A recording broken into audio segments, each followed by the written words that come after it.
नमस्कार दोस्तों, स्वागत है आपका हमारे यूट्यूब चैनल जीके धार्मिक कथा पर।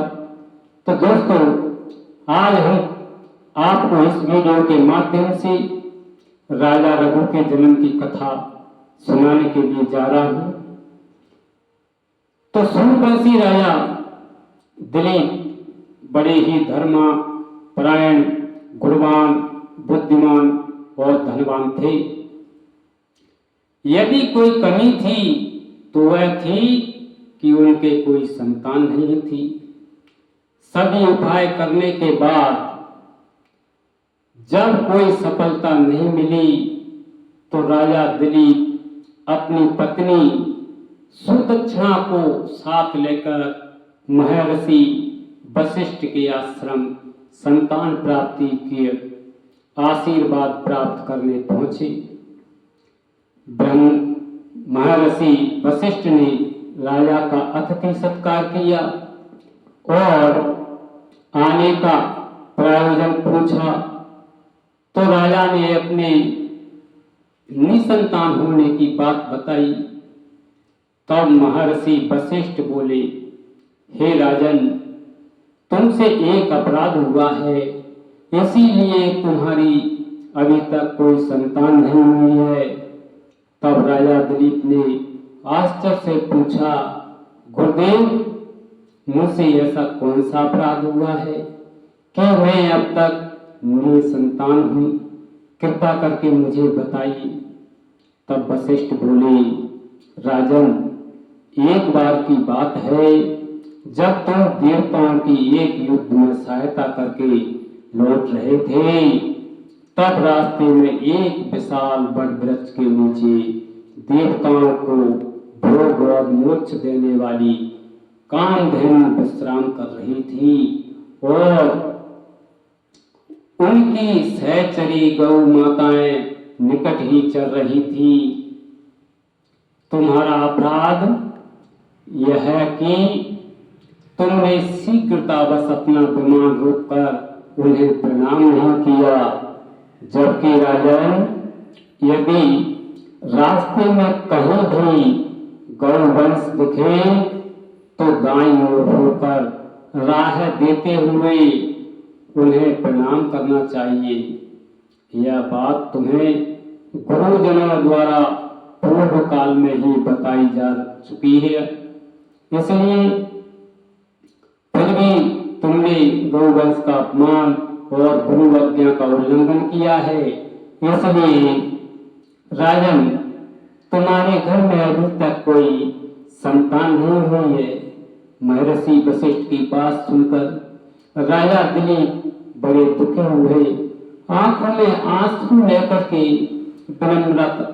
विनम्रता पूर्वक हाथ जोड़कर राजा दिलीप गुरु वशिष्ठ से प्रार्थना करने लगे, गुरुदेव, मैं मानता हूँ कि मुझसे अपराध हुआ है, किंतु अब इसका कोई उपाय तो होगा। तब महर्षि वशिष्ठ बोले, एक उपाय है राजन, ये मेरी गाय नंदिनी है, जो कामधेनु की ही पुत्री है। इसे ले जाओ और इसके संतुष्ट होने तक दोनों पति पत्नी इसकी सेवा करो और इसी के दूध का सेवन करो। जब यह संतुष्ट हो गई तो तुम्हें पुत्र रत्न की प्राप्ति अवश्य होगी। ऐसा आशीर्वाद देकर महर्षि वशिष्ठ ने राजा दिलीप को विदा किया। अब राजा दिलीप प्राण से नंदिनी की सेवा में लग गए। जब नंदिनी चलती तो वह भी उसी के साथ साथ चलती। जब वह रुक जाती तो वह भी वहीं रुक जाते। दिन भर उसे चराकर संध्या को उसके दूध का सेवन करके उस पर निर्भर करते थे। एक दिन राजा दिलीप नंदिनी के साथ जंगल में थे, तभी एक समूह ने नंदिनी पर आक्रमण कर दिया और उसे दबोच लिया। उस समय राजा दिलीप कोई अस्त्र शस्त्र चलाने में असमर्थ था। कोई उपाय न देख राजा दिलीप सिंह से प्रार्थना करने लगे, हे बलराज, कृपा करके नंदिनी को छोड़ दीजिए। यह मेरे गुरु वशिष्ठ की सबसे प्रिय गाय है। मैं आपके भोजन की अन्य व्यवस्था कर दूंगा। तो सिंह बोला, नहीं राजन, यह गाय मेरा भोजन है, अतः मैं इसे नहीं छोड़ूंगा। इसके बदले तुम अपने गुरु को सहस्त्रों गाय दे सकते हो। बिल्कुल निर्बल होते हुए राजा दिलीप बोले, हे बलराज, आप इसके बदले मुझे खा लो, लेकिन मेरे गुरु की गाय नंदिनी को छोड़ दो। तब सिंह बोला, यदि तुम्हें प्राणों का मोह नहीं है तो इसके बदले स्वयं को प्रस्तुत करो, मैं इसे अभी छोड़ दूंगा।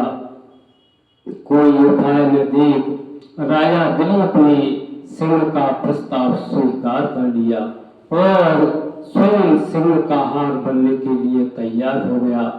सिंह ने नंदिनी गाय को छोड़ दिया और राजा को खाने के लिए उसकी ओर झपटा, लेकिन तत्क्षण हवा में गायब हो गया।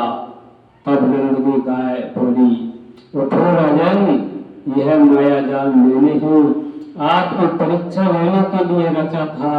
जाओ राजन, तुम दोनों दंपत्ति ने मेरे दुख पर निर्वाह किया है, अतः तुम्हें एक कुर्बान, बलवान और बुद्धिमान पुत्र की प्राप्ति होगी। इतना कहकर नंदिनी अंतर्ध्यान हो गई। उसके कुछ दिनों बाद नंदिनी के आशीर्वाद से महारानी सुदक्षिणा ने एक पुत्र को जन्म दिया, जिसका नाम रघु रखा गया। आगे चलकर यह वंश रघुवंश के नाम से विख्यात हुआ। इसी वंश में आज दशरथ एवं श्री राम जैसे प्रतापी राजा हुए। बोलिए सियावर रामचंद्र की जय।